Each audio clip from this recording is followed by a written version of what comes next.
कहते हैं चाहने के लिए एक चेहरा काफ़ी है और मुँह मारने के लिए पूरा शहर कम। बिल्कुल सही लाइन किसी ने लिखा है। दुनिया में तो इस टाइम पर वर्ल्ड वॉर चल रहा है, मतलब युद्ध चल रहा है। पर हमारे देश में क्या चल रहा है? आपको पता है हमारे देश में क्या चल रहा है? जो इस टाइम हमारे पास मैटर ज़्यादा आते हैं ना, वो एक चीज़ का आता है, वो है अफ़ेयर का। इसका उससे अफ़ेयर, और सबसे ज़्यादा ये अफ़ेयर जानते हैं? कुँवारे लोगों का नहीं होता। ये सबसे ज़्यादा अफ़ेयर शादीशुदा का होता है। अब तुरंत आप लोग आ जाओगे सोनम पे, तो इस पे, तो उस पे, पर मैं आपको बता दूँ, लेडीज़ वाले तो चलिए जो 2-3 केसेज़ हैं, हाइलाइट हैं, सबको पता है। और ज़्यादातर ऐसे अगर अफ़ेयर में जो लेडीज़ों का अफ़ेयर होता है, उसमें वो क्या करती हैं, भाग जाती हैं। वो खुलेआम कहती हैं मुझे अपने प्रेमी के साथ रहना है। ये वाला बात फिर भी समझ में आता है कि वो खुलेआम कह रही हैं कि मुझे तलाक दो या मुझे छोड़ दो, मैं अपने प्रेमी के साथ रहना चाहती हूँ। पर आपको मर्दों का पता है? वो दोनों हाथ में लड्डू चाहते हैं। वो प्रेमिका भी चाहते हैं और पत्नी भी चाहते हैं। और ये अफ़ेयर जो है ना, ये सबसे खतरनाक और सबसे गंदा वाला होता है। मेरे पास जो ज़्यादातर मैटर आते हैं उसमें होता है कि ऑफ़िस में या बॉस हो गए या फिर कलीग हो गए, वो मैरिड होते हैं और इन लोगों की कहानी एकदम सेम है। शायद ये लोग कहीं से कोचिंग कर रहे हैं, वो कोचिंग के बारे में हमें तो नहीं पता है। ये एकदम सेम, इनका इनके वाइब से वाइब मैच नहीं करता। ये डायलॉग होते हैं, वाइब मैच नहीं कर रहा है, मेरी वाइफ का कहीं अफेयर चल रहा है, आपको देखा तो मुझको लगा कि मेरी ज़िंदगी मिल गई, मतलब इस टाइप के। क्योंकि मैं जब मतलब किसी ऐसे लेडीज़ से बात करती हूँ कि भाई क्या हुआ था, तो वो यही ज़्यादातर लड़कियाँ मुझे यही बताती हैं। मुझे खैर ज़्यादा फ़र्क मतलब हम लोग स्टार्टिंग में तो हमें भी थोड़ा-सा मज़ाक लगता है या हँसी में हम ले जाते हैं इन बातों को। और जो उस पर हो सकता है मैटर पे मैगज़ीन या अखबार के थ्रू जो केस होता है उसका सॉल्यूशन तो खैर नहीं, वो एफआईआर के थ्रू ही केसेस ही चलते रह जाते हैं। या फिर अगर सॉल्यूशन ऐसा हो कि चलो मिल बैठ कर आपस में बातें करके सुलझाया जा सकता है तो ये भी करते हैं। पर इस टाइम पे जो मेरे पास आज कॉल आया ना, मेरी एक बहुत ही खास फ्रेंड थी स्कूल टाइम की, वो बाहर रह रही थी और उसके साथ हुआ है। तो मुझे ये वीडियो बनाना पड़ा। ख़ैर वीडियो मैं बहुत पहले भी सोच रही थी, पर मुझे लगा कि लोग क्या सोचेंगे, यही सोच के मैंने इस वीडियो को नहीं बनाने को सोचा था। पर आज जब ये मैटर आया ना मेरे पास, तो जब मुझे लगा कि मेरी खुद की फ्रेंड के साथ अगर हो सकता है, क्योंकि वो बहुत पढ़ी-लिखी है, बहुत ही वेल एजुकेटेड है, एक अच्छे पोस्ट पर है और उसके साथ अगर ये हो सकता है, तो ये जो 20-22 साल वाली बच्चियाँ हैं ना, उनके साथ तो बहुत नॉर्मल है। ये जो बेवकूफ़ बना रहे हैं ना आदमी, लड़के नहीं कर रहे हैं, ये काम आदमी कर रहे हैं। जो जिनकी एज 40 हो गई है, 45 हो गई है, ये वाले आदमी कर रहे हैं। ये क्या कह रहे हैं कि इनकी वाइफ़ वाइफ़ जो है वो अच्छी नहीं है, खराब है। अ, ऐसे देखिए, कोई भी जो भी लड़कियाँ बाहर जॉब कर रही हैं, वो हम भी हैं, हमारे पास भी ऐसे प्रपोज़ल बहुत आते हैं। कुँवारों से ज़्यादा हमारे पास भी मैरिड लड़कों के आते हैं। ख़ैर मेरे पास लड़कों के नहीं आते क्योंकि उनकी हिम्मत नहीं है कि वो जानते हैं कि मैं कहाँ पर हूँ इस टाइम पर। तो हमारे पास तो नेता-वेताओं के चलिए ख़ैर आ जाते हैं, किसी मैं पार्टी विशेष को नहीं कह रही हूँ। किसी पे भी मतलब कोशिश करते हैं कि अच्छा चलिए ठीक है मैडम से बात हो जाए, तो ख़ैर वो जानते हैं कि पत्रकार हैं तो ये वोट लगा देंगे।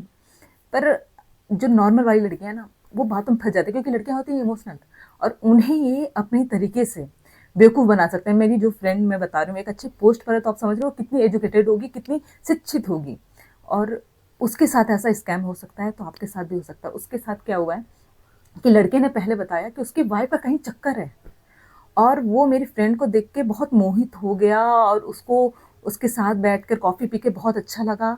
तो उसने कहा कि मैं आपसे दोस्ती करना चाहता हूँ, मैं बहुत डिप्रेशन में हूँ, मैं सुसाइड करने वाला हूँ, मैं मर जाऊँगा, फलाना-ढिमकाना, उसको बहुत बेवकूफ़ बनाया, बहुत उल्लू बनाया।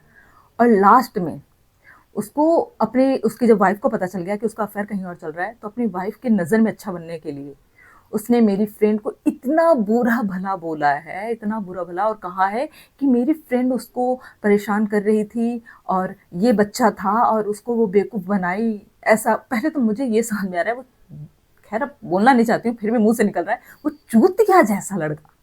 उसको उसको शायद मुझे लगता है कोई लड़की भाव दे ही नहीं सकती। उसने जैसे भी उल्लू बनाया मेरी फ्रेंड को, वो बेवकूफ़ बना के अपनी खैर ज़्यादा तो कुछ उन लोगों का रिलेशन नहीं था, पर फिर भी एक होता है कि आपके जब आत्मसम्मान को चोट लगती है ना, कि किसी की वाइफ़ आपको बहुत बुरा-भला बोल रही है, बहुत बद्दुआएँ दे रही है और वो भी जो मतलब जिसकी गलती है, उसके, क्योंकि औरतों के साथ एक और प्रॉब्लम है, वो अपना खोटा सिक्का नहीं देखती। वो देखती हैं लेडीज़ ने किया है, तो मैं तो पहले लेडीज़ पे छोड़ूँगी। मैंने ज़्यादातर वीडियोज़ देखे हैं, उसमें मैंने देखा कि अभी एक रॉबर्ट्सगंज का केस था। उसमें वो लड़की लेडी जो थी वो शॉपिंग मॉल में अपने पति को उसकी गर्लफ्रेंड के साथ देख लेती है। वो जाके मारती है उसकी गर्लफ्रेंड को, जहाँ पे गलत था। उसको अपने पति को मारना था, वहीं चप्पल निकालना था और अपने पति को तोड़ना था, पर उसने ये काम नहीं किया। उस लड़की पे गई। अरे हो सकता है उस लड़की को पता ही ना हो कि वो मैरिड है, क्योंकि ये काम बहुत कर रहे हैं। ऐसे तो बहुत सारे लोग हैं जो बताते ही नहीं कि वो मैरिड है और चुतिया बनाते हैं लड़कियों को, और फिर कहते हैं कि मेरी तो वाइफ से वाइफ मैच नहीं कर रही है, तो ये नहीं हो रहा है, उसका अफेयर अफेयर तक। और इस लड़के ने तो ये कहा था अपनी फ्रेंड से कि उसका अफेयर चल रहा है। मेरे अब यही मेरी फ्रेंड अगर कह भी रही है ना, तो उसकी जो वाइफ है इस बात को मानने को तैयार नहीं कि मेरे स्वामी ऐसा कह सकते हैं। 2 बच्चे थे उसके, और उसने ऐसा बेवकूफ़ बनाया था मेरी फ्रेंड को। भाई लड़कियाँ, तुम लोग एकदम वो हो जाओ। ये आदमी जो है ना, या तो अगर मैं ये नहीं कह रही हूँ कि अगर कोई लड़का है, अगर वो तलाकशुदा है और आपको रिलेशन में आना है या शादी करनी है, तो तलाकशुदा है, तुम सब कुछ कन्फर्म करो, क्योंकि आजकल तलाकशुदा लड़के जो होते हैं ना, वो भी बहुत दुष्ट होते हैं। क्योंकि उनकी वाइफ जो छोड़कर गई होती है, ये भी पता कर लो कि वाइफ क्यों छोड़कर गई है, क्योंकि वो जब देख लिया है कि पहली वाइफ के साथ ऐसा मैं कर सकता हूँ, तो दूसरी वाइफ के साथ भी कर सकता हूँ। तो उनको भी बिल्कुल अच्छे से जज करो। और अगर कोई लड़का मैरिड है और वो कह रहा है कि वो तलाक ले लेगा, तो बिल्कुल भरोसा मत करो। उसको तलाक लेने दो, अपने आप को सुरक्षित रखो, इन लोग की बातों में मत आओ। ये अभी कमेंट करेंगे और तुरंत लड़कियों की शिकायत सोनम फोनम इन लोग को लेकर लाने लगेंगे, बीच में मुस्कान को लाने लगेंगे, क्योंकि 3 ही 4 केस जा रहे हैं, उसी पर उड़ते फिरते हैं। पर ऐसा नहीं है, इससे कई ज़्यादा केसेस जो है लड़कों के हैं, जो अपनी वाइफ को मरवा देते हैं या फिर दोनों को साथ में मैनेज करते हैं। कई कई मैंने तो लखनऊ में कई आदमियों को देखा है जो 2 वाइफ लेकर चल रहे हैं। मतलब 2 वाइफ नहीं, एक को तो वाइफ है और दूसरी वही सिंपल अल्फाज, जिसको लोग बोलते हुए बहुत ही घमंड महसूस करते हैं, रखैल बना के रखा है। सच बात है ये, मतलब हंसने की बात नहीं है, ये सच में बहुत बुरा हो रहा है इस टाइम पर। और मैं तो देख रही हूँ और कोई केस ही नहीं मिल रहा, इस टाइप के केस आ रहे हैं। और लड़कियों को 20-22 साल वाली लड़कियां जिनको ज़्यादा दुनिया नहीं देखी है, जो अभी नई नई जॉब में आ रही, उन्हें बेवकूफ़ बना रहे हैं। और कैसे, मैं तो सोच में पड़ गई भाई, जब मैंने आज वाला केस देखा ना। तो मैं कह रही हूँ कि अगर वो आपसे कितना भी कह रहा है कि वो बहुत से बहुत प्यार करता है, तो तुम कहो कि तुम ऐसा करो, अपनी बीवी से तलाक लाओ, पेपर मेरे मुंह पे मारो, और मैं तुमसे तुरंत के तुरंत शादी कर लूँगी। ये मत सोचो कि ये तो कर लेंगे, बहुत अच्छे हैं। बेटा ऐसे 10,000 लड़के पड़े हैं जो अच्छे हैं।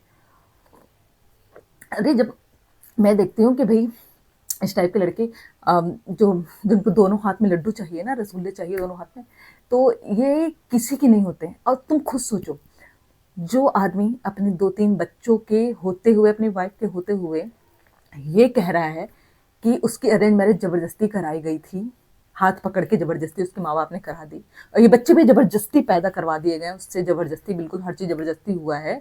एक 6 फुट के आदमी, हट्टे कट्टे, जिसकी 80 किलो वेट होगा, उससे ज़बरदस्ती हुआ है। तो वो तुम्हारा होगा यार, जो अपने बीवी बच्चों का नहीं हो रहा है, वो तुम्हारा कभी नहीं हो सकता। इस बात को मानो, और प्लीज़ इन लोगों के जाल में मत फंसो। जो मैंने अपनी फ्रेंड को हालत देखी है ना, मतलब मैं बता नहीं सकती, उसकी हालत इतनी बुरी है। मैं तो ऐसे भी फेमिनिस्ट हूँ, मेरी किसी से नहीं बनती, और मैं तो कह रही हूँ भाई मत बनाओ, तुम सिंगल रहो, कमाओ खाओ, कोई बात नहीं, 4 समाज तुम्हारा गिरस्ती नहीं चला रहा है। और किसी की बातों में मत आओ, थोड़ा सा अपना दिमाग यूज़ करो कि जो आदमी अपने पत्नी का नहीं हो रहा, अपने बच्चों का नहीं हो रहा, वो तुम्हारा कभी नहीं होगा। और अगर हो रहा है तो उससे कहो कि तुम अपनी वाइफ को अच्छे से पैसे वैसे दे के, या जैसे भी, क्योंकि भाई उसने भी अपना एक टाइम दिया है, तो उसको पैसे वैसे भी दो। उसका जो हक है, उसका हक नहीं मिलना चाहिए, बिल्कुल उसको दो, और उससे तलाक लो, फिर तुम आ जाओ, मैं कर लूँगी शादी, इस टाइप से कहो। एकदम बेवकूफ़ मत बनो तुम लोग कि नहीं भाई ये तो बहुत अच्छे हैं, इनकी वाइफ बहुत खतरनाक है, उसका तो किसी से चक्कर, ये चक्कर वाली बात। वो तुरंत बदल गया, मेरी फ्रेंड से कह रहा उसके कॉन्फ्रेंस पे अपनी वाइफ से कि ये मुझे अपने जाल में फंसाई, जो कि मेरी फ्रेंड बहुत अच्छे पोस्ट पे, उसे किसी चीज़ की कमी नहीं है, वो जाल में क्यों फंसाएगी, और ऐसे घटिया आदमी के लिए। हे प्रभु, मैं सच बता रही हूँ, मुझे मुझे ये आज वीडियो बनानी पड़ रही है, और मैं खुद भी शर्मिंदा हूँ ऐसे चीज़ें देखकर, तो विश्वास उठ गया लोगों से भाई।